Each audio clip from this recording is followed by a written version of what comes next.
Chapter 301, Safe House, December 10th, 628. Welcome to my humble abode. Please, take your seats. In what universe is this humble? There were mutters as everyone moved into the ballroom of my estate, glancing around at the architecture and marble constructions. Gone was the brutalist structure of the rest of my estate. The ballroom was the one place where all sense of fortification or practicality disappeared. Designed solely for hosting the highest of society and all manner of occasions, the ballroom was no less lavish than what could be found even in the king's royal palace. Marble surfaces inlaid with gold, sculpted pillars, bright magical lights, vast structural designs, and artistic renditions across the walls. Butlers were moving about to all the tables, serving food and drink to every seat that would soon host a guest. Others were greeting everyone who walked in, recognizing their faces and guiding them to their tables. Once everyone was seated, I went up to a stage at the front of the ballroom with Amara. We stared out, chatter dying down as I prepared to give my speech. Behind us, a flowing wall of magic blocked the view of what was behind. I cleared my throat, the room going silent. I welcome you all to the Cooper estate, and thank you for taking part in this celebration of our marriage. Ladies and gentlemen, the evening ahead of us is long but not without excitement. 2 meals with 8 courses each and enough alcohol to drown every night in this room ought to be enough to get us started. So please, sit back, unwind, and allow us the honor of serving you this experience. Amara raised her hands as I finished, a few moments of silence lasting before she suddenly clapped them together, the sound waves snapping through the entire room. The magical barrier behind us flashed and vanished, revealing the band behind us that kick-started the atmosphere with the thrill of a loud trumpet. Then the doors all around the room burst open, letting out lines of servers that flew across the floor on skates of mana. They shot between the tables, hands carrying plated food delivering their payloads to every guest. Amara and I stepped down from the stage, walking to our own table in the center of the ballroom.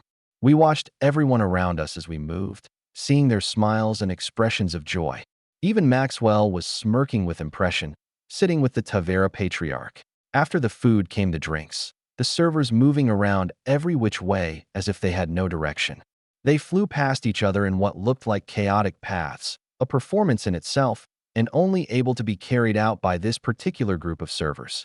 Thus the reason I hired them. They were skilled, and I was willing to bet that they wouldn't let me down. The food was delivered, and there was little delay before everyone forked it down. Done so in a classy manner, of course.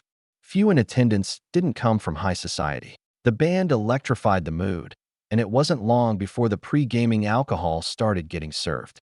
It was lighter, but merely meant to saturate. The heavy stuff, aka the stuff augmented with vigor and capable of getting knights drunk off their ass, was going to come later. I had carefully planned each phase of consumption, along with each swing of the mood of the band in accordance with what was being eaten and drunk. Amara and I didn't intend to follow along. We wouldn't actually be at this reception all night like the others. Our honeymoon was going to start tonight on a plane, because there would be no true privacy for us unless it was 70,000 feet in the sky. Was I hesitant about leaving my estate in another's hands? Of course. But at this point, our honeymoon was worth the entire estate being destroyed. If I had to tear it down to the foundation and rebuild it out of paranoia that magical bugs had been planted by a sovereign, then I'd do it. We would have our honeymoon, and the number of events that could pull me away from it could be counted on one hand. In all of those events, very bad things would happen very quickly as a consequence of interruption. Amara and I wanted to enjoy our night in a more sober manner, so we didn't intend to get drunk, not like most of the guests would be after sunset. We preferred to sit back and observe, occasionally sinking into our own little world at our table. We got up when it came time for certain events, though, bringing in and cutting the massive cake, a conventional white cake with 2 little figures of us on the top. Then there was the first dance during sunset, Amara and I taking the floor and slow dancing to the jazzy song that was played. It was one of her favorites. Then Amara had a dance with her father, while I had a dance with her mother. After that, the floor was opened up and everyone started pairing up. All nobles knew how to dance, so the floor was filled before long. It was at that time that Amara and I sat back down, the atmosphere starting to escape us. We watched all the pairs, smiling and giving our little comments on each of them as they went. Vetsmon and Tana looked happy together. They had been apart for another long while, and I had managed to get Vetsmon back for the wedding with some help from Anderson, so they were enjoying every moment together. Blackblood and Jaya were rather hilarious. Blackblood looked barely sure of what to do, and Jaya seemed to be in enough of a mood to humor and guide him. For being as abrasive as he could be, the man was rather indecisive. Jaya seemed to have no issue handling him, though. We saw Pontek and Kata moving together.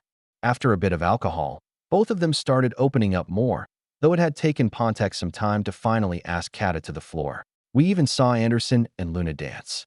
The large man was difficult to miss, and Luna looked particularly radiant in her silver dress. Finally, there was Phaidon and Faye. The two were adorable together, and when I finally saw Phaidon move to ask Faye for a dance, I had nearly pumped my fist in excitement. Amara just stared at them, smiling wryly. "I'm not sure how I feel about your interference. I have no idea what you're talking about." "Uh-huh. My mother would kill you if she found out." "I'm not sure what she would find out, but even if she did, I doubt it. All she's got to do is think about the alternatives." Amara hummed, the two of us watching them. Faye was flushed since Telexia had been boring holes in them after Phaidon asked, but it seemed both of them were toughing it out, Faye more than Phaidon. She was getting more bold with going after what she wanted, and there was no way Telexia was going to tell her no at a time like this. After some time, though, the music shifted and swung into a higher gear. More alcohol started to flow, and finally, the heavy stuff was fielded. I should have known that would be the beginning of the end. I knew everyone would be primed, but I suppose I had underestimated tolerances.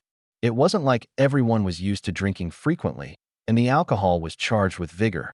While everyone was given drinks according to their authority, that just meant that everyone's ass was kicked proportionally. I knew it as soon as I saw Vetsmon going around laughing and hugging everybody. Things were going downhill fast, and my plans had worked a bit too well.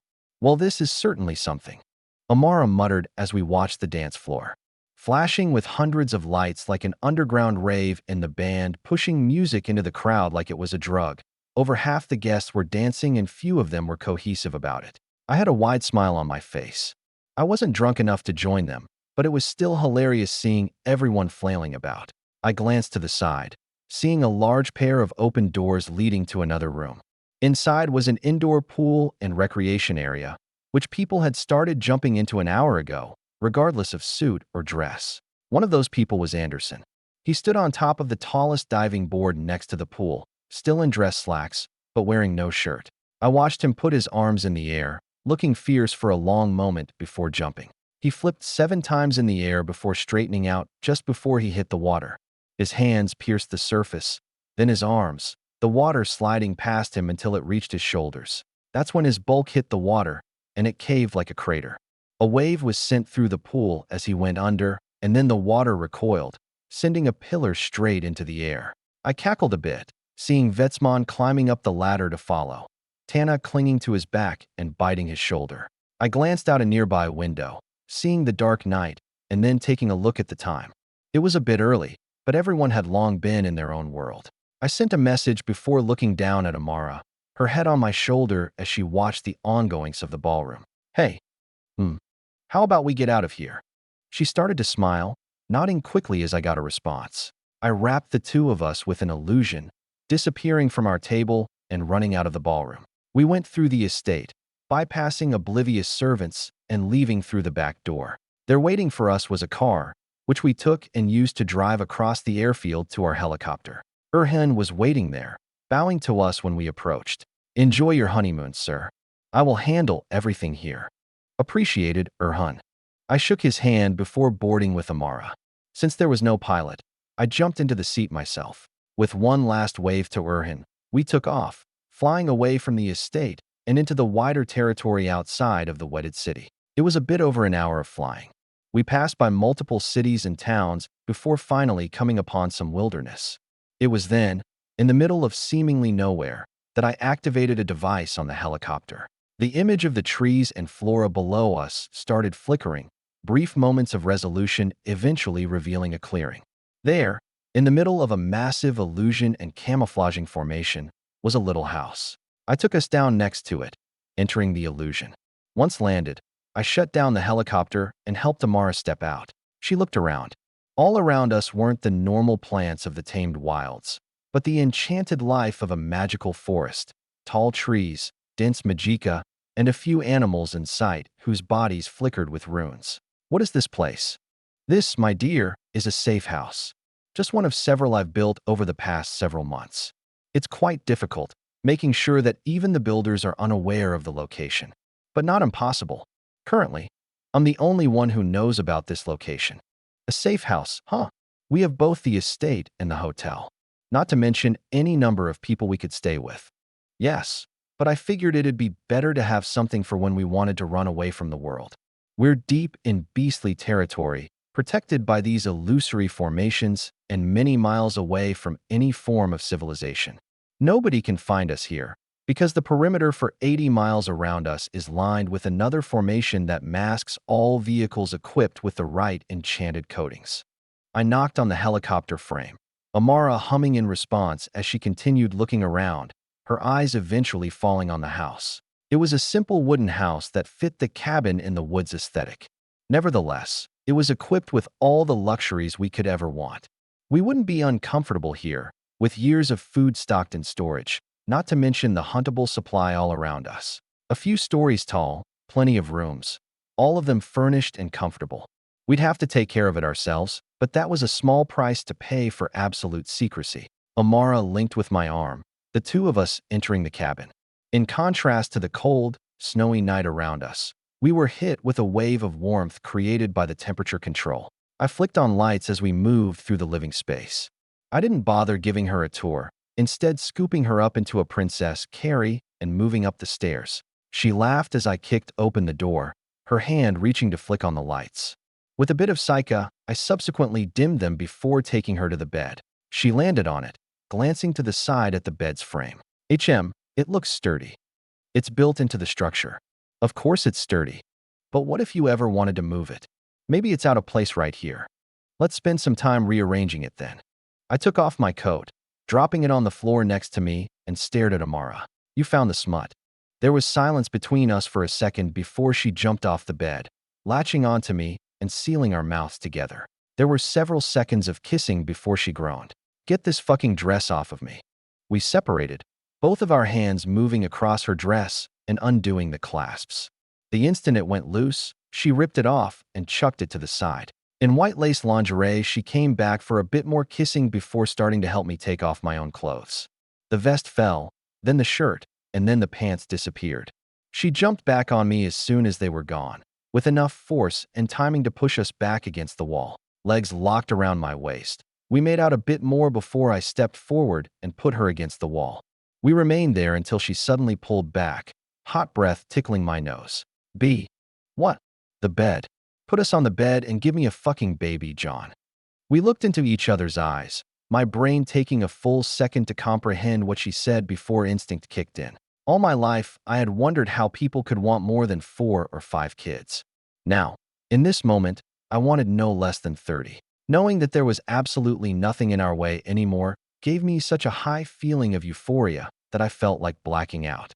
I quickly decided to take that energy, rip off her lingerie, and quite literally put it straight into her. I took us to the bed, and at that moment I felt like melting. It was an incomprehensible high that made me nearly go numb. Both of us turned to butter together, and yet our bodies moved on their own. Barely a minute or so passed. Stuff was already coming out. Amara was already shivering and jerking, and I couldn't think straight to save my life.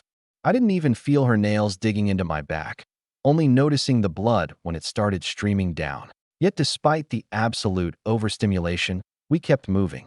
Both of our bodies started literally steaming with heat, the vigor within our flesh roiling. It added to the drunken high. I was barely able to process visual stimuli. Seeing her underneath me with unfocused eyes and a face contorting with sensations we were both barely capable of enduring. It almost felt like it should hurt, how good it felt. It took time and slightly adapting to the high for me to finally realize what was probably happening. Inception, the very thing that had prevented us from crossing this barrier for years.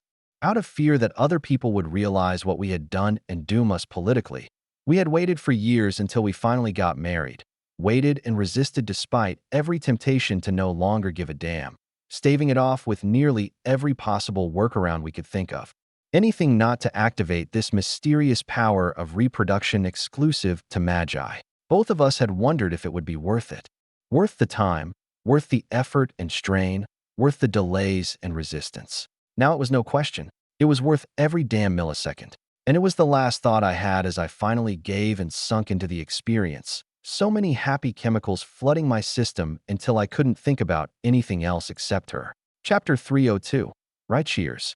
When I finally woke up, I found myself groggily shifting around, feeling a small needle-like pain in my head. The sensations that registered next were rather interesting.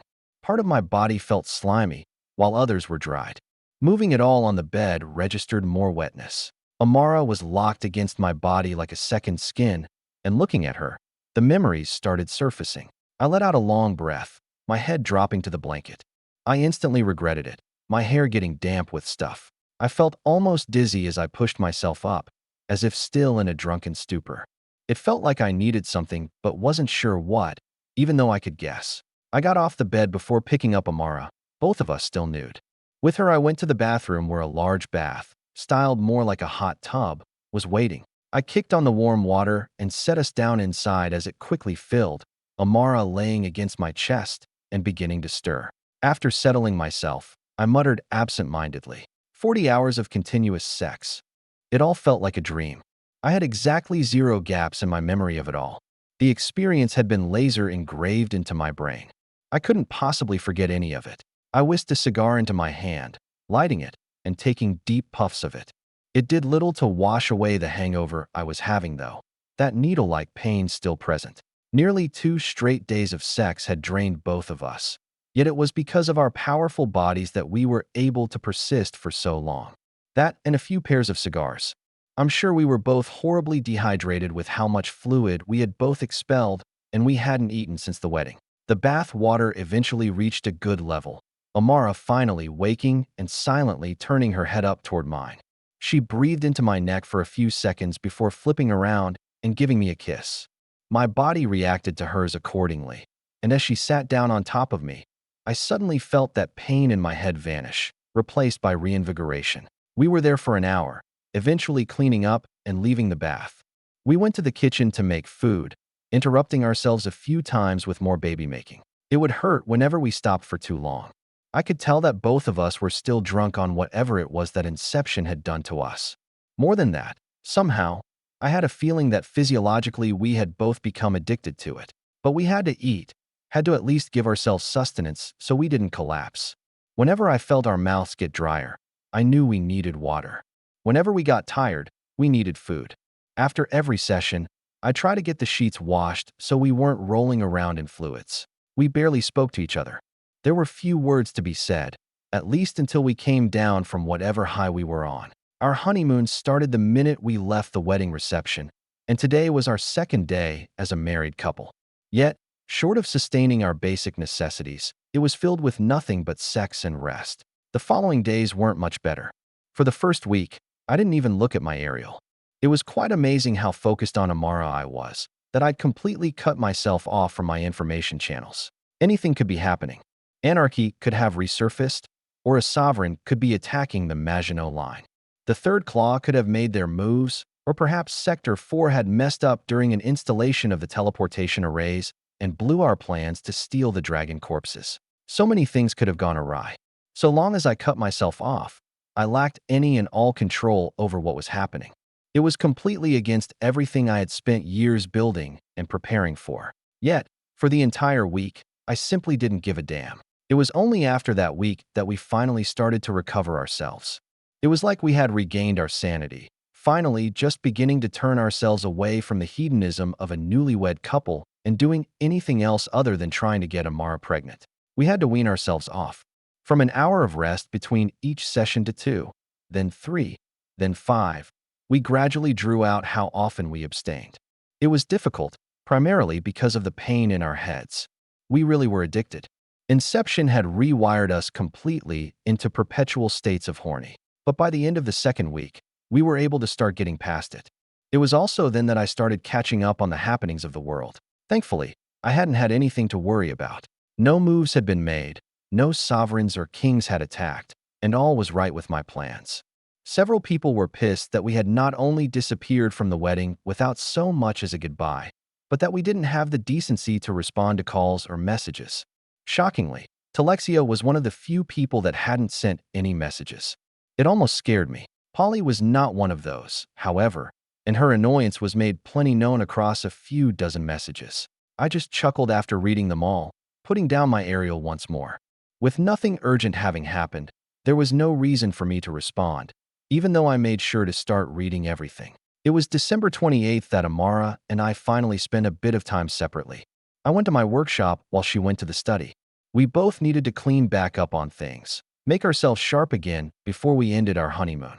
It couldn't last forever, unfortunately, and both of us were very busy people normally. Especially me. I was sure that both enemies and allies knew of our marriage by now, and I'd have to give indication that I was back in order to prevent any petty plots from brewing. The status quo had to be maintained. My abnormal disappearance couldn't last long. Plus, Christmas was coming, and we had a decision to make. In my shop, I combed over some enchantments and arrays I had been working on. Work on my seer knife continued, but more importantly, I was still expanding on the concepts of my new line of program magic. What I was simply referring to as programs were becoming an increasingly important part of my arsenal. From things like camouflage to sensors, these programs were absolutes in this world without competition. I was the sole owner of such magic, courtesy of the Mantle of Wisdom. Not only that, but even now I continued to receive reports from the Island of Continuance on the anomaly. Even there, study on the anomaly was a top secret, shrouded by all the other projects ongoing, such as those attempting to reverse engineer the automatons and their cores. The Citadel, once nothing but ruins and a ghostly nightmare, had turned into a developed town with soldiers, researchers, and their families all living there. It had long been cleared of threats and locked down with specially designed tools, preventing any shades and shrikes from lingering death shrines from infiltrating the place. It was a gold mine of information, and not just technological. There was history there, information that would point toward not just the development of the mantle, but a timeline of the world and the Scourge's invasion. The only issue was communication. It was still currently impossible to establish instant communications between the island and the mainland. All information and reports came from daily orb deliveries via plane. Currently, our best communication devices could talk 500 miles over the horizon. But the island was 4 times the distance away, so until more advancements were made, or until I somehow managed to get a satellite in orbit, data drops would have to do. Still, information on the anomaly was giving me more ideas on how to crack mana vigor transmutation. I was already capable of programming both mana and vigor with Psycha, and the applications with such were endless. But the mantle was not only centuries ahead of the kingdom in enchanting technology, but their tech had been created by a civilization of summoners. Regardless of whether they had broken the Great Barrier, I couldn't possibly match their collective intellectual might. That meant their tech was beyond me, until such time that I both grew stronger and went over to their ruined territory to collect data myself. To do so, advancing my technology and understandings of Psycho was paramount. I also worked on my advancement formation. Authority 9 couldn't come fast enough. I buckled down in my workshop, multitasking, and getting my body back into the groove of production. It was after half a day, though, that I heard the door open, barefoot steps tapping across the floor. A pair of arms went around my body, Amara pressing against me. I felt her bare chest through my shirt, her hands moving around seductively. "I'm getting that itch again, dear. We really did doom ourselves. Like you didn't start getting hard as soon as I walked into the room. That's why I said weeped." I turned around, inviting her in. The two of us started getting a bit frisky, the heat rising and our composure fading. At some point, though, I suddenly asked a question. "Hey, I was wondering if you wanted to stay here for Christmas. You mean, not go to my mother's? Or not host at our estate despite her wanting us to for the 2nd year in a row?" "Yeah, just you and me, here, alone for a Christmas. First one as a married couple. But what about your tree? You got it and your estate all decorated. I thought you were looking forward to hosting." My head tilted a bit, recalling our old conversations about the topic. "Oh yeah, I guess I was. I'd like to sit around the fireplace and put presents under the tree. Hard to do that from here, don't you think?" she asked with a smile, our hips still moving. I chuckled and shrugged. All right, never mind then. There's always next year. And the year after. We should probably leave tonight, head back and get things prepared. I'll send some messages. Might be short notice, but oh well. My mother won't be happy. I think she will be. I have a cozier house. Also, she'll be able to get away from the family, because I am not inviting everyone. Immediate family and friends only. I want a relaxing Christmas. And I wouldn't want it any other way. The two of us smiled at each other and kissed, focusing back on our activities. The next day came, Amara and I heading back to the estate after over 2 weeks of absence. The honeymoon hadn't been as long as I had once dreamed it to be, but it was enough. It wasn't like we wouldn't have time for each other day to day. As soon as we walked into the estate, we were greeted by our core group of friends, who seemed to have taken it upon themselves to remain within the estate. Faiden and Faye were still training together, and after the wedding, seemed closer than ever. Vetsmon hadn't yet left, so he and Tana were together. Shadowbane and Blackblood were there, because God forbid they spent time in their own palace at the center of the city. The rest of the Desert Eagles like Jaya, Aki, Quan, Song, Kata, and Pontek were all present. With the Christmas spirit in full swing within the wedded city, they were all festive and joyful, especially since they had my estate to themselves, with its unlimited amenities and alcohol, courtesy of my unending wealth. But they were still sharp, and as soon as they saw Amara and I, they knew what had transpired during our honeymoon. It was obvious, of course, but it seemed neither of us were able to hide the inception well. Still active and urging us toward each other all hours of the day, anyone with an aura sharp enough would be able to get hints of it, especially if they knew what to look for. It embarrassed Amara to know, and when she got pulled away by the ladies. Then I got dragged away by the guys, receiving way too many pats on the chest, back, and shoulders. The knights around me frequently forgot that I was still a summoner, their hands a bit too heavy for my fragile self. After a brief 3 questions and more pats on the body, I was let go to walk the estate. I scanned around for any and all anomalies that may have been left behind by guests at the wedding. Probably a task best done right after they left, but I hadn't cared that much. Erhin already had agents scan every square inch of every brick while I was gone, and everything came back completely clean. Sure enough, after my own walkthrough, I found nothing out of the ordinary. Might be some time before I could completely trust the place again, but I wasn't too concerned. Not even a compromised estate could pierce the veil of my lockdown. None on this planet could comprehend the layers of paranoid security and protocols I had in place for both myself and my work. Within the day, Christmas preparations were made.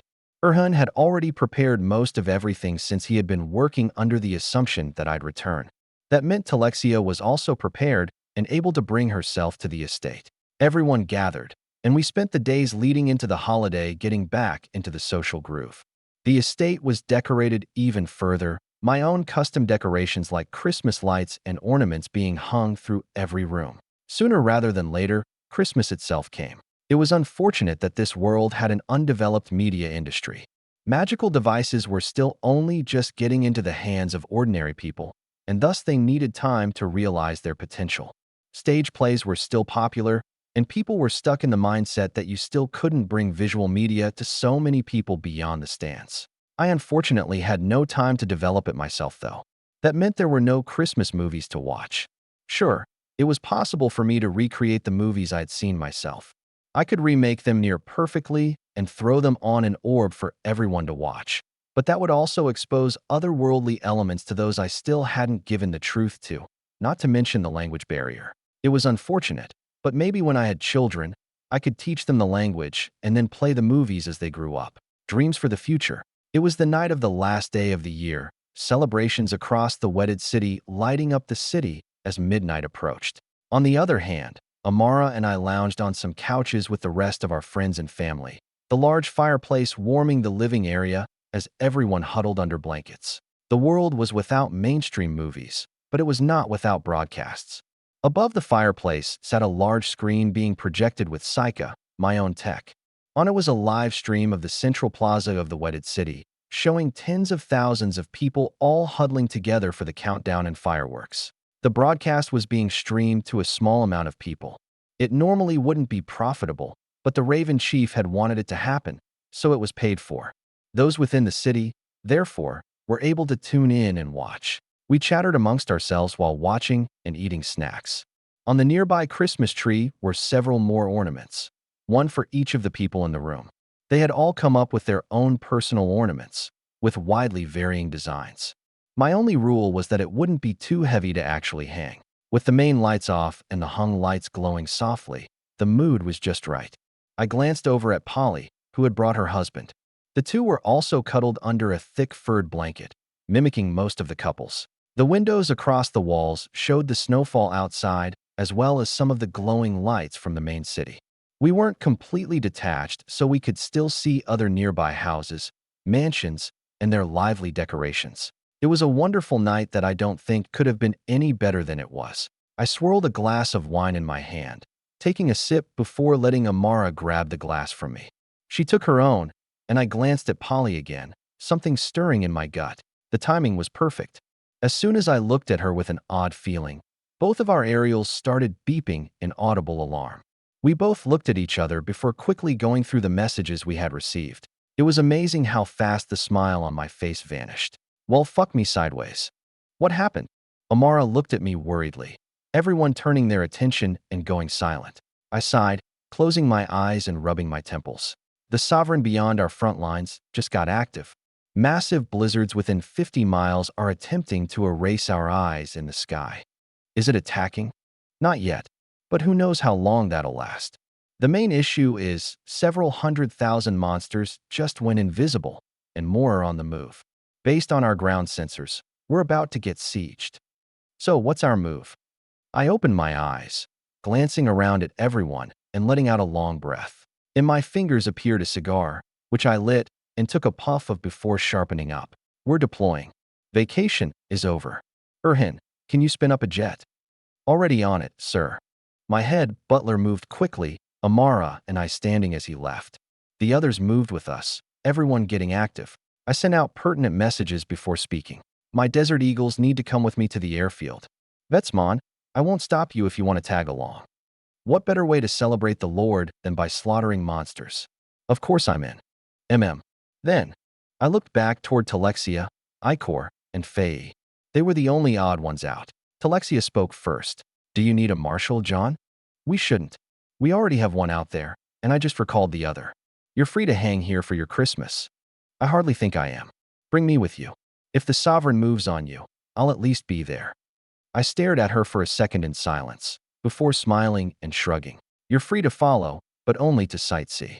It's the same sovereign as last time, and if it's going to be anything like the treehouse, we have some time before the sovereign moves on the line. Weeks at worst, months at best. They want to try and whittle us down, use numbers against us, anything to weaken us before they attack. Right now, it's all about defense, and marshals won't have many big moves to make. Very well. It's a good thing I keep my gear on me. So do I. Faye waved, making me smile. You can come, but you stick with your mother. You won't be working during this battle. Oh, don't look at me like that. We're about to muster the full might of the line across dozens of miles of battlefield. This is going to be a nightmare, not playtime like it was during the excursion. She went silent and nodded, all of us heading out of the estate. We were soon in the air, and I scrolled through available intelligence the whole ride there. Then, not long before landing, I brought up the time, showing everyone. Happy New Year, guys. Yay. They all gave wry cheers, breaking into laughs moments after. Like them, I had a feeling that this was just the start of a very long year. That time an American was reincarnated into another world by Spade. Chapter 303, Anteri Squadron. January 1st, 629. The entire line was on full alert. An estimated 1.2 million Scourge and counting were moving to siege, and nearly all of them were invisible to aerial view. The more advanced scanners were telling us that our estimates were not only in the right ballpark, but conservative. The same sovereign that had brought down the treehouse was also on the move, creating the very blizzard that was now blocking our sight. It was getting closer and had no intention of making things easy for us. Most weapons demanded some form of line of sight for maximum efficiency. Without it, they'd be shooting blind, and monsters would easily approach the wall. Thankfully, I had already prepared for this very sovereign. How could I not, knowing since before I established Iron Legion that it was going to be the one attacking us? It had caught me off guard, attacking right at New Year's. I suppose it shouldn't have been surprising, but then again, I could never know when it would attack in general. I could only ever be prepared, and my preparations had not gone to waste. Units beyond the line were all recalled while recon was already in the air circling the blizzard. Unfortunately, sending units into the blizzard itself to try and find anything was nothing more than suicide. I remembered what happened to those who did during the fall of the treehouse. For now, we could only assume that the Sovereign had full awareness of everything inside the blizzard. All of my Desert Eagles were already fully geared when we walked into the command center. Everyone we crossed was running around frantically, and inside the center, the generals were giving orders nonstop. They knew what it meant for the Sovereign to be moving. I hardly had to tell them what to do when I had already given them the protocols long ago. We were stocking for total war. This batch of incoming Scourge was not only going to be unrelenting, but they would draw out their forces so that we'd be in constant battle for only God knows how long. I wouldn't be surprised if we were firing turrets nonstop for the next few months. With vastly reduced kill efficiency and a far larger number of enemies, we'd be expending an incredible amount of ordnance. The calculations had already been run in my mind, and I had already made it known to my generals what would be expected during a time like this. When we all walked into the command center, there was only one person to greet me. "Sir." "Happy New Year, General Gaffney." "Happy New Year, sir. Apologies for having called you out here. The only entities at fault here are the Scourge, General. What's it looking like?" I walked over to the tactical map, seeing ground sensors going nuts while the enemy population estimates were constantly updated by advanced aerial sensors. The entire map was covered in red. Nearly every artillery battery in the rear was firing like their lives depended on it, and bombers were already in the air dropping their payloads blind. The blizzard itself came all the way up to the wall, but went no further. Unable to penetrate the dense magical barrier, even the open turret cells were safe from its touch. From there, it billowed upward thousands of feet in the air, a faint tint of red gracing the snow caught up in it. It dropped the temperature significantly, forcing our temperature control into overdrive to heat the wall. Even then, everyone except the knights was bundled up. The general spoke. "The shields are ramping up as we speak and will be activated within the hour. That should give us roughly a mile of visibility. The expenditure will be harrowing to keep it running, but our stockpiles have been primed for this very purpose." Indeed, the harvesting teams have been disbanded for the time being, and we're about to roll out new schedules and rotations for everyone according to your protocols. The troops are ready, as they have been for the last couple of months. The only two concerns now are new types of enemies and the Scourge Sovereign itself. He looked at me, expecting more reassurance that I had the situation handled. The world knew that Iron Legion was without a sovereign. It was hardly a secret, given that an Authority 8 Cold Summoner was its commander. So while it had a few marshals to give it top-end power, they could never be the deterrent that a sovereign was. Most people thought that we were helpless against such a being. Not even my own troops were spared from such doubts. However, that was exactly why I exerted the information control that I did. In a way, they knew nothing, and so any doubts were turned to groundless speculation. It was enough to make sure that they did their jobs, but I had to feed my generals a bit more than that. "Worry not, General. The Sovereign doesn't intend to attack for some time. And when it does, sir? When it does, it will be dispatched like every other monster flooding toward us right now. The Sovereign is for me to worry about, as I told you 2 years ago when Iron Legion was first made operational. You just need to worry about facing down the millions of monsters coming toward us." I turned to the man and pat his shoulder, a wide grin on my face. "This is where it begins, General. This is what every battle up until now has been for. These next several months will put to test the culmination of all your practices and struggles. Now, tell me about these new types of enemies." "Yes, sir." General Gaffney started explaining, not that it was anything new to me. The new enemies on the battlefield were aerial. Flying monsters that looked like they were attempting to rival dragons clouded the skies in scattered, chaotic formations.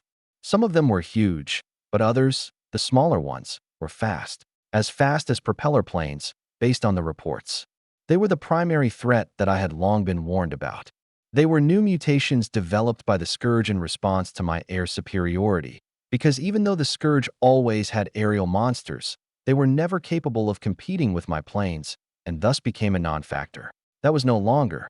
In exchange for being less resilient, they were faster and more agile. They could hunt down my planes like proper fighters, but thankfully, timely intelligence meant that my generals were cautious enough not to allow any of my planes to be downed. They had all been recalled except for high-altitude bombers and recon planes. Those hadn't been attacked simply because those monsters couldn't find them, thanks to cloaking and their sheer altitude. After I received the general's explanation, I smiled at him. "You're in luck, General. I happen to have exactly what you need. They're already here, in fact. Soon, their commanding officer will stop by to introduce himself. Until then, I want you to talk to me about more tactical deployments.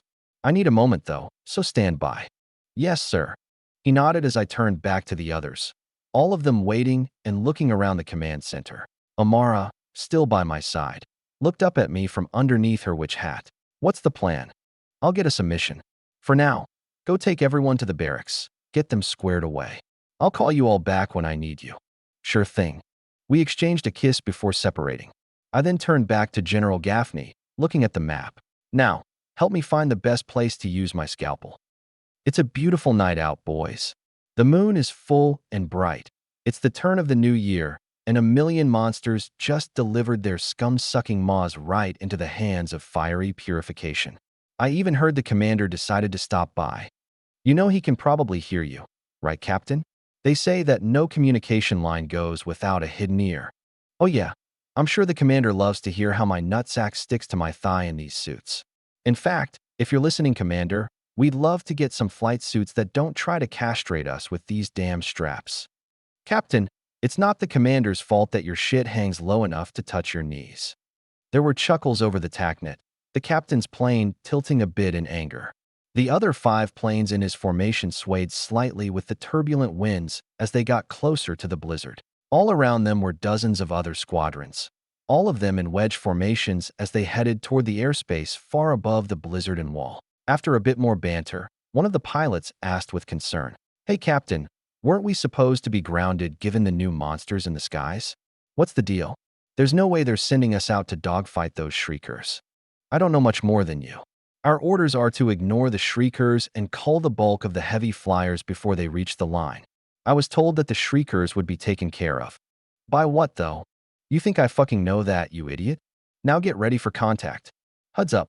The captain tabbed a button in the cockpit, his helmet lighting up with visual overlays.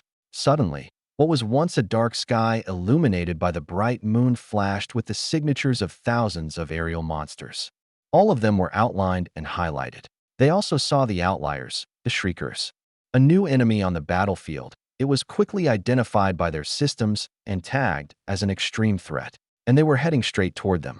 The captain tightened his grip on his control stick. At the rate they were moving, the shriekers would make contact with them before they could reach the bulk of the flying army. There would be more than a few casualties, but there was still no sign of whatever the commander had promised would take them out. He grit his teeth. "Focus, everyone. We're diving straight in. Once they're within a couple thousand feet, light them up." "Roger." He got his responses, everyone bracing for what was about to come. Those shriekers started letting off their cries, audible even through the sound dampening on the planes, hence their name. They could be heard from many miles away. The distance between them was rapidly closing, the bodies of those monsters lighting up as they primed themselves with poisonous magic. The captain yelled, "Get ready." He lined up his shots, the overlays tracing a path his guns would shoot, helping him line up with the enemy. His thumb hovered over the trigger, softly depressing it in anticipation. But then his comms flashed with some new tags. A calm voice echoed in their ears. "All squadrons, hold fire. The shriekers are ours." The hell? Everyone looked at the tags, seeing the call signs of the new entrants. They were Antares Squadron. That's when they saw it. There were a dozen flares that blew past them, and then seconds later they all detonated, massive explosions blasting against the shriekers and blowing them out of the sky. The captain turned around, and in his HUD, he saw the body of the plane responsible zip past them. It moved as if they were standing still, that foreign, sleek plane moving at speeds scarcely believable and shocking them with its sound waves. Columns of controlled and concentrated flame billowed from rear thrusters, creating glowing streaks in the night sky. Then 5 more flew past, all of them arcing through the sky. Speed readings put them at about 2,000 miles an hour. A quick subtraction told the captain that they were moving 1,600 miles an hour faster than they were. There were 3 other groups of those planes that entered the field, and all of them moved to engage the Shriekers. They launched missiles from their bellies, missiles that moved even faster than they did and blew every Shrieker they touched out of the sky with uncanny precision. There was dead silence over the comms until that calm voice chimed once more. Antares Squadron on station. The skies are owned by Iron Legion. Nowhere to run, nowhere to hide. You heard the man. The captain yelled in response, a menacing grin plastered across his face. It's time for war. Full throttle, boys. Today, we send these heathens back to the threshold of hell. To victory. To victory. Everyone responded, planes charging into the swarm of monsters and letting off volleys of explosive turret fire. The skies above the blizzard were alit with flame, corpses dropping down like flies and acting as bombs on their own. That time an American was reincarnated into another world by SP Forda. Chapter 304, Vaporize the Atmosphere. January 1st, 629. I watched Antares Squadron enter the fray, nodding at their display of combat prowess. Those chosen to fly the new generation of jet aircraft were the aces, the best pilots that Iron Legion had produced over the last 2 years. All of them were summoners, and all of them were on another stratum of combat effectiveness compared to their peers. Handed some of the best technology that Wonderland could offer, their presence on the battlefield was multiplied. With their speed and maneuverability, they were untouchable even by sovereigns. Or, at least as far as we knew. With them once again asserting our air superiority, I turned my attention to the rest of the battlefield. The line's barrier was finally deployed in the time that Antares Squadron moved into action. Using programmed magic and empowered by mana crystals embedded in the wall, the barrier was able to repel the blizzard, giving roughly a mile of visibility. It allowed our turrets to fire for maximum effect, revealing the dense sea of incoming monsters. The expenditure to maintain the barrier, as General Gaffney had stated, was baffling to think about. We would burn through entire truckloads of crystals by the day. There were entire teams and supply lines dedicated to making sure that every projection device was constantly stocked to keep the barrier maintained. Entire cargo planes were filled and emptied every day, a whole fleet of them exclusively used to ferry the mined crystals from the island of continuance. The wealth being burned through daily was incomprehensible to the average magus, and I already knew that these expenditures would continue for months. We had been stockpiling the crystals for over a year now, and the warehouses were finally being opened up.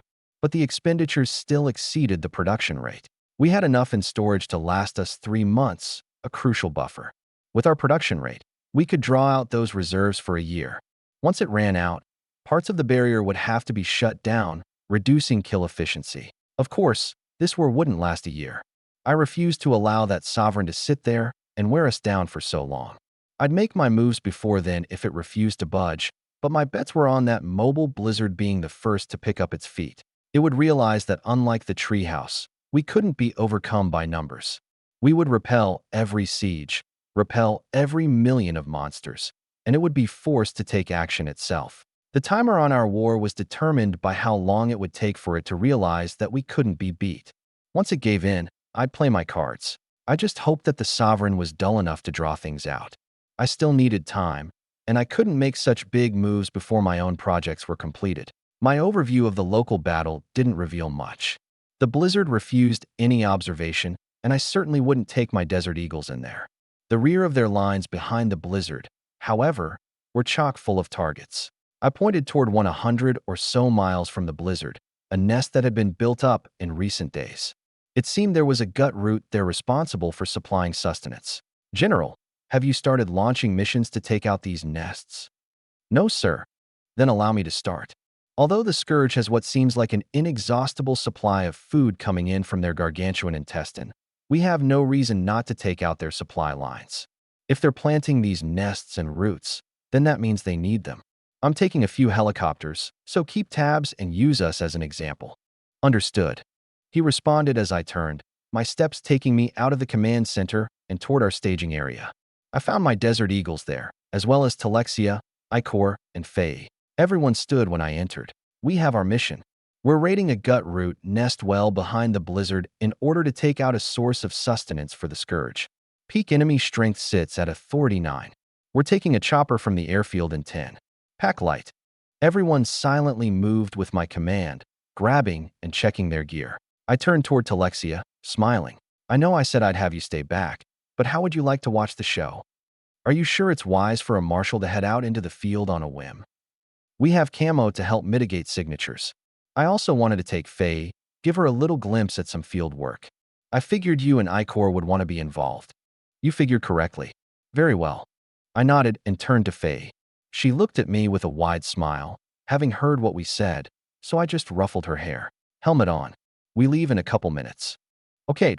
She responded enthusiastically, dropping her helmet on her head. Before long, we were heading to their airfield, where a few helicopters were waiting for us. We all piled in and took to the skies, the helicopters cloaking and going silent as they gained altitude.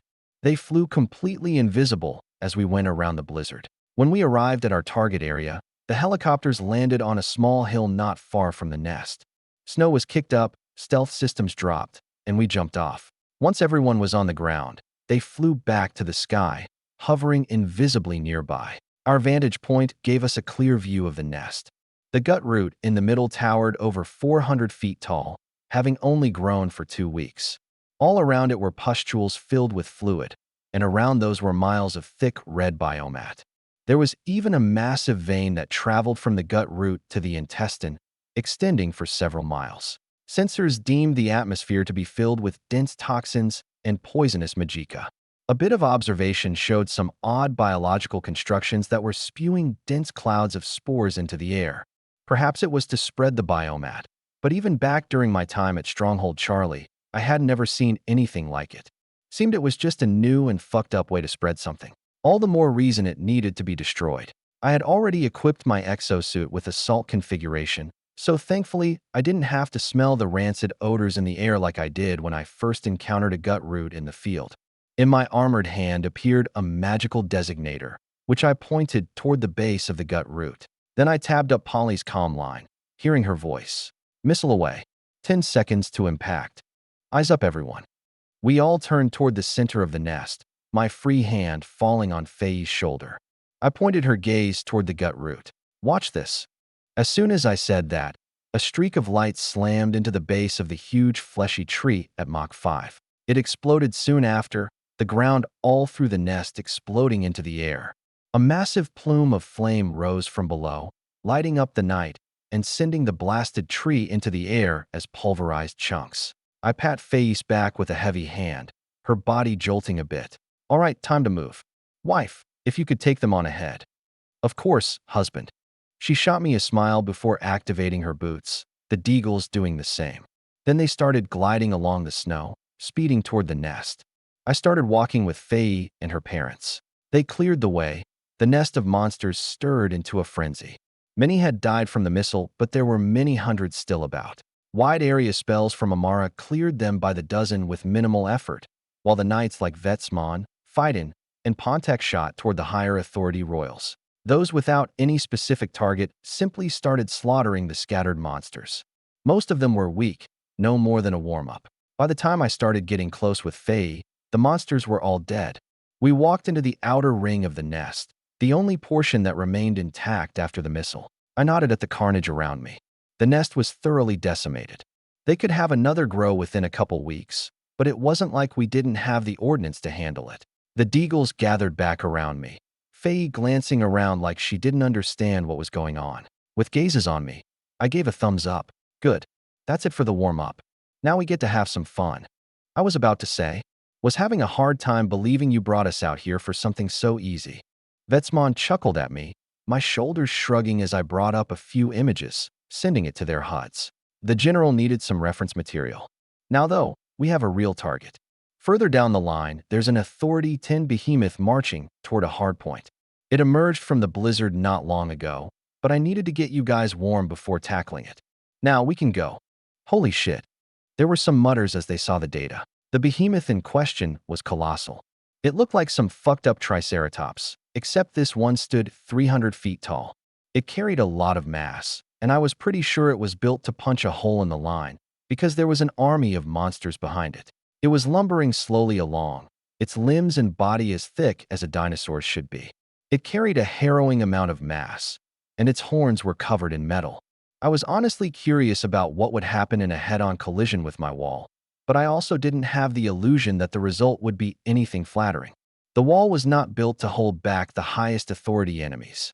It was built to block and annihilate millions of small fry. We needed to kill it before it poked my greatest defensive construction full of holes. The helicopters lowered back down beside us. As soon as we boarded, we were on a least time course to the target. It wasn't long before it came into view.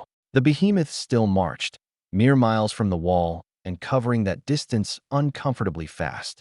Tens of thousands of monsters flooded around it, some charging ahead, most keeping the pace, some getting crushed under the behemoth's feet. I clicked my tongue, and at that moment, I got a ping on my aerial.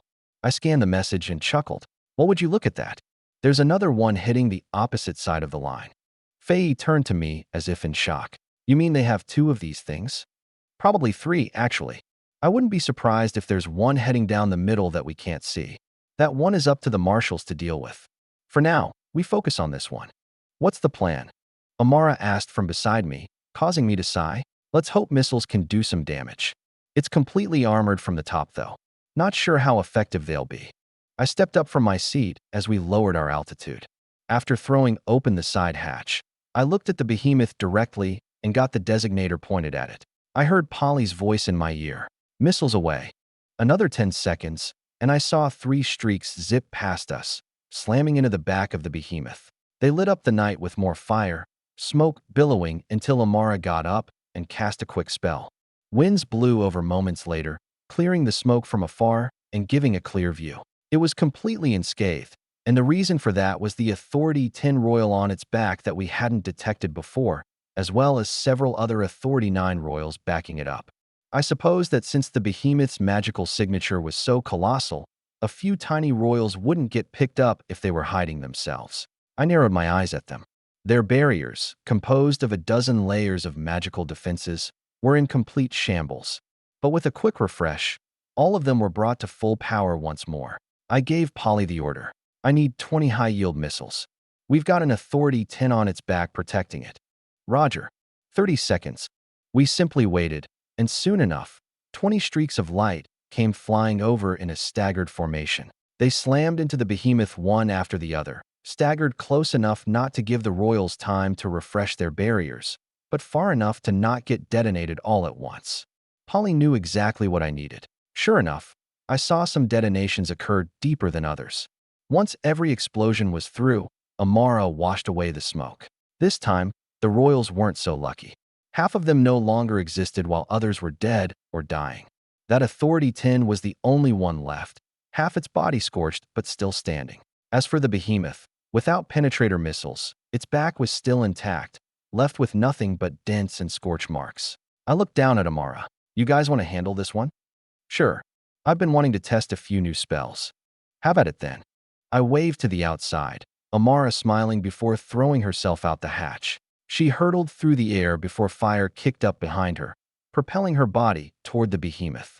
The others quickly followed, jetpacks accelerating them straight toward that half-dead Royal. Talexia stood, walking over to me with a frown. John, that's still an Authority 10, almost dead or not. Worry not, mother dearest. They've taken down a dozen of such Royals before. Is that right? Of course. Soften them up with a few missiles, and they become the Desert Eagle's favorite challenge. They got Vetsmon down there too. That thing is already dead. To think a ragtag group of young soldiers has been fighting Royals' entire authorities above them. You may be talented, but I don't like such recklessness. What other dangerous challenges have you been putting my daughter through without my knowledge? That's classified. Sure it is. She rolled her eyes. I certainly wasn't going to tell her about continuance, nor would I tell her about what I had planned in the future. That was asking for a pissed-off mother-in-law, and I knew better than to invite such things. Anyway, I'll have a list of questions for you later. Once I kill that Royal, we'll be clear for more missiles. And the sooner the better, so let's try this thing on for size. What do you mean, once you kill the Royal? Talexia asked as I brought out a new weapon. The DSR-3000 was a bulky anti-material rifle chambered in 20mm rounds.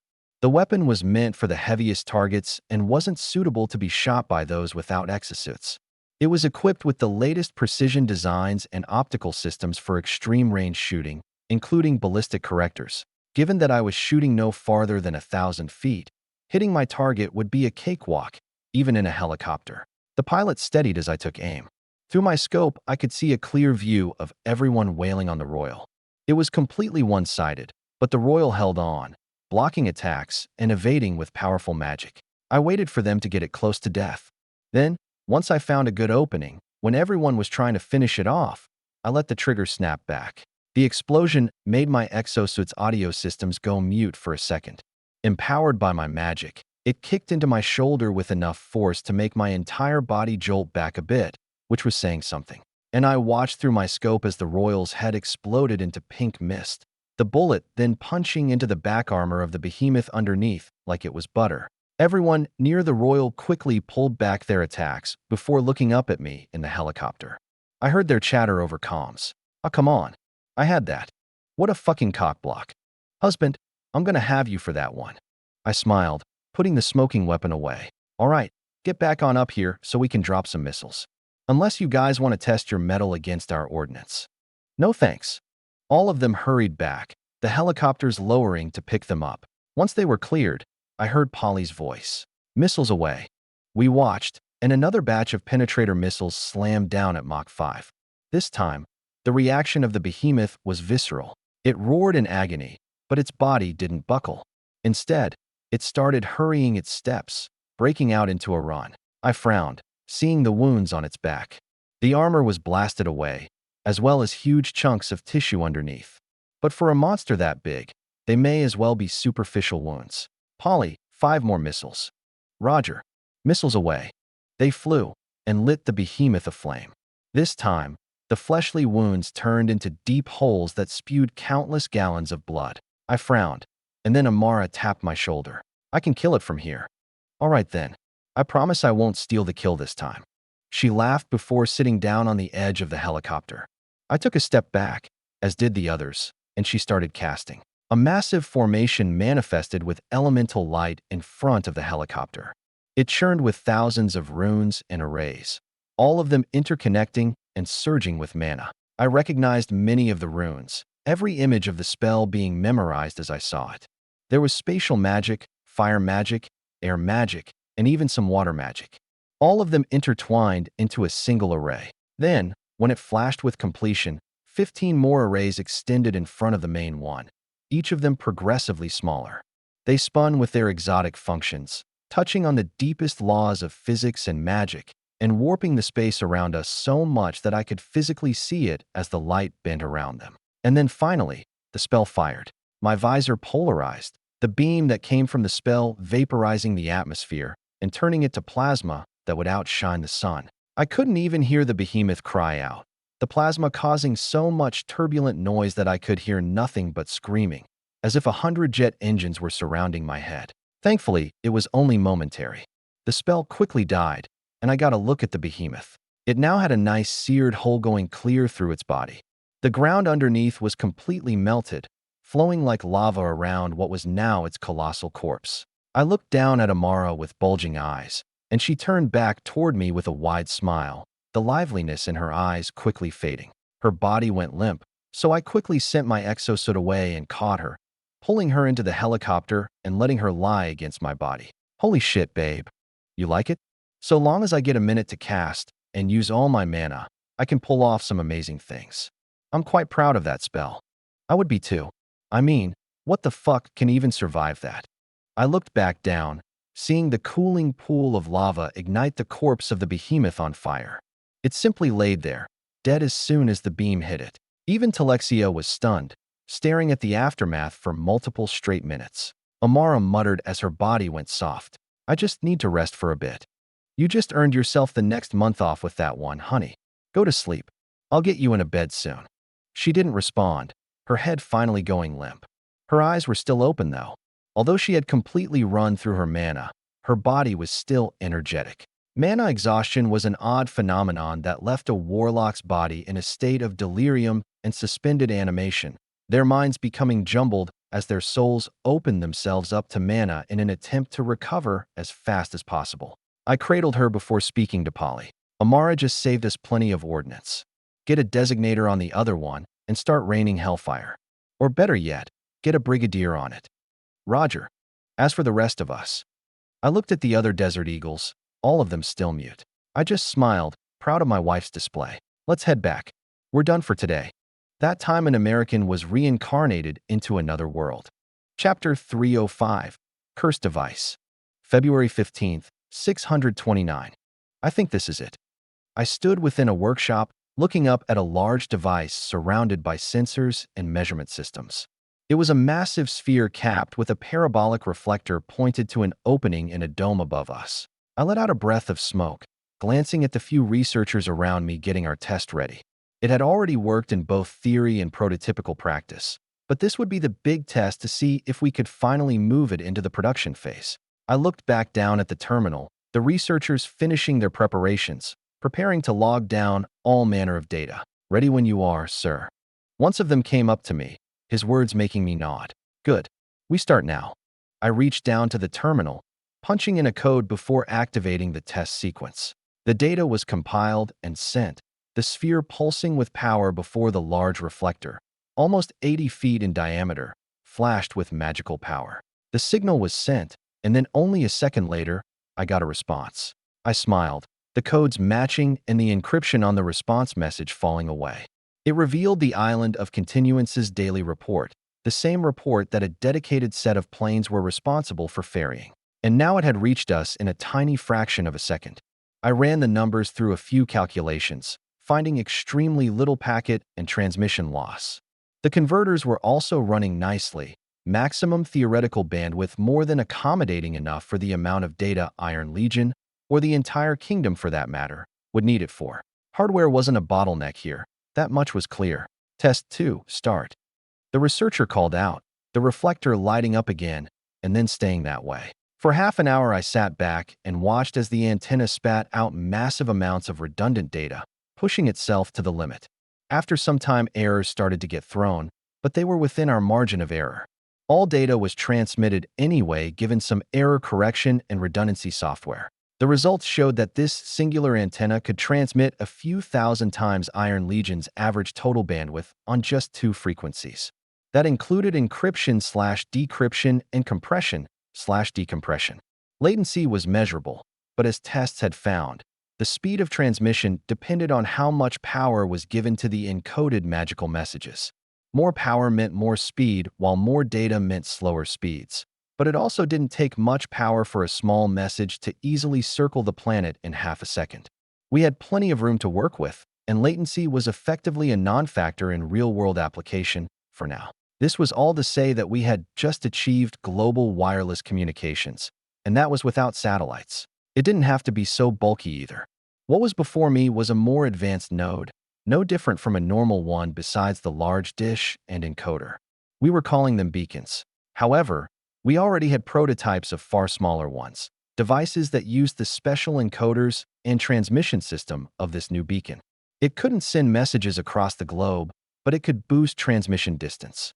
San's most current aerial had a transmission distance of about 40 miles, and it utilized powerful white crystals as well as its own special node. But the device I had in my hand, one of the prototypes, had a standard transmission distance of over 250 miles and a burst transmission distance of 10 times that. If you just had to get a single small message out, the phone-sized device in my hand could send a signal over 2,000 miles away, all on a white crystal no more powerful than Authority 3. We were already scaling down some models to Authority 2 crystals. They could run on barely any power, being far more efficient than aerials while accomplishing so much more. In fact, we were already developing wireless power systems. With magic being far more programmable than electromagnetic radiation, we could code wireless power delivery given the right transmitters. That way, we could power handheld devices without even a crystal. We already had other things developed, one of them being a global positioning system. San's aerials used triangulation in reference to multiple existing nodes to figure out location. but these could figure out location so long as there was any singular beacon within range. I was far from the only one trying to think up new ways to use this tech. As soon as we had gotten the concepts off of paper, every person from multiple Wonderland teams had hounded me with ideas. Not because they thought they would make tons of money off of it either. They were just able to see the possibilities and wanted to see them come to fruition. They were picking up on their role in this place well. 4 years now, they had been doing nothing but thinking, designing, engineering, and building the most advanced tech this world had ever seen. We were generations ahead of anyone else, if the gap between us could even be measured that way. If Wonderland and its knowledge were to disappear, never to reach Iron Legion or the public, I couldn't guess how many years it would take for this world's humanity to reach our level. It could be a couple centuries, and I only thought that since people like San were already driving Magitech in that direction. Without him, it would be even longer. These researchers, the wackiest nerds this world could hop up on Isekai and offer to me, were driving Magitech so far forward under my guidance that we were on a plane of knowledge all to ourselves. Good work, gentlemen. The test eventually finished, my hand patting the back of the researcher next to me. Good fucking work. Run whatever tests you need, but keep the lines open. I've got my own tests to run when I get back home. Yes, sir. They nodded to me before going back to their terminals, no longer giving a damn about my presence. With the systems up and running, not only them, but the people over on Continuance would want to try all sorts of things. I didn't want to get in their way. For some time now, I had been more hands-off, only starting up projects like these when we really needed it. I may guide Wonderland development, but these guys were getting better than me at actually getting the ideas off paper. I just simply didn't have the time. If I was working on anything, it was the research portion of R&D. I was the brain behind the theory, laying the groundwork and concepts so that they could take it and build. After packing my things and a few more devices, I left Wonderland and flew back home with Erhan. I soon landed in my estate, hurrying to my room. Amara was there when I entered late at night, crunching away her own elemental research. She continued to expand off her spatial magic from the Dragon Zirian. She could use most of it, but lately she had been more focused on her aura and cracking the Great Barrier. She was getting close. I could feel how powerful she had been getting. Her aura had already surpassed mine in sheer power, and it was only cascading. She said that she wanted to advance before she hit Authority 10, but a call to Luna for advice had apparently changed that quick. Now she wanted to get as close as possible, advance, and then break the barrier right into Authority 10. I was told that entering the horizon, where the conceptual could be touched, was dangerous from someone not yet powerful enough to even defend themselves. While Amara would argue that she could defend herself perfectly well, Luna was rather vehement that she couldn't. Basically, doing things quicker or earlier wasn't necessarily better. In this case, it posed great danger, so Amara caved and changed plans. She had been working hard, but it would still be some time before she decided to advance. Amara said that she wanted to use this year to its fullest, not wishing to advance to Authority 10 before I got to Authority 9 like her. Especially since this was, in fact, the year that I would be advancing once more. Working hard or hardly working. Hardly sleeping. Your schedule continued to be all over the place. Honey, I can stay awake for weeks at a time. I've slept like 4 times this year. I know, but still. I like to welcome you back home. We exchanged a kiss before I went to my workshop, Amara following. So how was the test? Successful. Now we get to deploy the other beacons and start rolling out the tech where necessary. I plan to withhold it from the majority for now. Aerials are serving their purpose just fine, and I have no intention of revealing these capabilities to the enemy. Now, how's this one working out? Amara turned her head up to the beacon in my shop. It wasn't nearly as big, but it was significantly more powerful and had primarily been used for pushing the limits of the tech. I used it as a sensor, mostly, and with it I had mapped out half of the kingdom just using wireless connections to every aerial within range. It was capable of incredible things, and it used my most sophisticated programmed magic. This thing, as well as what it helped me prove, was the reason that beacons were able to exist in the first place. After putting a large box of bullshit down on a bench, I turned to Amara and glanced at her baggy eyes. It's working just as I need it to. I'll be doing some more testing tonight since we got the other beacons set up. You should go to bed while I do so. You've also been up for over a week now. You should join me. It's not good when you push yourself past 10 days. I stared into her worried purple eyes, eventually smiling. All right, go get the bed warm. I'll be there in a minute. Mm. She gave me another kiss before walking out. I went and sorted through my devices afterward, making sure everything was prepared for testing tomorrow when I woke up. Once that was done, I cleaned up and jumped into bed with Amara, snuggling under the heated blankets, the room temperature low. I hugged my wife as we went to sleep, my thoughts about where my new tech needed to be applied as soon as possible. Wake. My eyes snapped open, finding darkness around me. No longer was I in my bed. I popped up on my feet, head spinning, and only finding more darkness. Look at me, child. I turned to the source of the voice, hand grasping for something that never appeared. My summons were nowhere to be found, not even the power I should possess as a magus. Where my eyes landed was filled with darkness, but faintly beyond its veil, I could see what was speaking to me. Its voice was bloody, choking. It smelled like putrid iron and felt like long-legged insects under my skin. What I glimpsed behind the veil was an entity. I couldn't make out its form, but what I did sense within that mess of visual molestation was evil. True evil, not the superficial kind that the scourge fueled itself with. Who the fuck are you? I am, and I can give you the world. Its voice carried promises and visions of vast wealth and power. I tried to reflexively muster Psyche, and it did nothing to protect my mind. This is not power you can hide from by yourself. But I can teach you. I can give you knowledge not even you can fathom. Knowledge of great technology, powers beyond the bounds of your world. It will be yours. And let me guess, you want blood in return? I want life. I want you. And for nothing more than a contract. You will have the world and everything that will help you conquer it. John Cooper, the most powerful summoner. Don't speak my fucking name. I kept looking around, trying to find a way out, a light in the darkness. But with my own eyes, I could see none. My eyes just kept falling on that thing in front of me. Its distorted figure became clearer in my mind the longer I looked at it. I could feel its promises in my body, in my flesh. The worst part was that I actually wanted it. I could see the imaginations of the power I could achieve, the control over the world I could acquire. I could see the esoteric knowledge that it was willing to offer me, powerful knowledge that nobody else had. It would take my technological level to new heights, far above even Wonderland. I could be doing things nobody else could even fathom, wield machines and devices with abilities they couldn't guess at. With them, I could mold this world as I saw fit, like putty in my hands that could be shaped across decades. I would be king over this planet, and yet I just kept breathing harder, hyperventilating.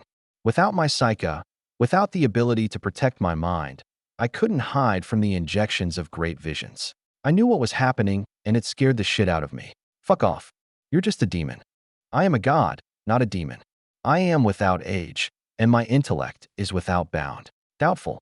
Your intellect can't be without bound. You will ask me from what dimension my intellect resides, and if it is anywhere comparable to where your own mind operates. Ask me for my knowledge, and I will give it to you. I turned, facing the entity again, only to see it right in front of me. A distorted face, a mimicry of what a face was supposed to be. My human brain could instinctively see everything wrong with it, a disturbed level of wrong that activated my fight or flight. Adrenaline surged through my body. I feared that thing, and its hand reached out to grab it. It pulled, some of my fear disappearing. In its place appeared a soothing mark on my chest. Fuck. What the fuck is this? I cannot take from you what you don't willingly offer. Get the fuck away from me. I tried to lunge back as its voice caressed my neck, long-legged insects turning to smooth tendrils that filled my flesh with desire. More promises, more want, more power. I cannot be escaped. I am ever present. I am everywhere, through all mediums. This is mere communication, but through our exchange, we will develop a connection of the soul. A connection deeper than you have even with your wife. Ecstasy of a realm inception cannot compare to. I don't fear you. I don't want what you have to offer. I cannot take from you what you do not willingly offer. John Cooper's fear. It will suffice, but not forever. You must offer something more. I want your blood, and I want your name written in it. I backed away endlessly, and it did nothing to help me escape. I refused to speak, the urge to vomit filling my throat and stomach. And then, the entity froze, distance growing between us as I crawled away. Find me, John Cooper, like you already have once. I will have what you desire. I couldn't respond before the darkness flashed, my eyes snapping open. It was still dark, and I saw a few faces around me. One was Amara. The other was Luna, and not far I could see Anderson staring at me, a blade in his hand pointed toward the doorway to my workshop. Amara looked terrified, but Luna and Anderson looked grim. Anderson was especially pissed, nothing close to a grin on his face. He walked over, grabbing my shirt and lifting me into the air from the bed so I could face him equally. "You better start explaining, John. What the fuck is that cursed device in there, and which one did you talk to?"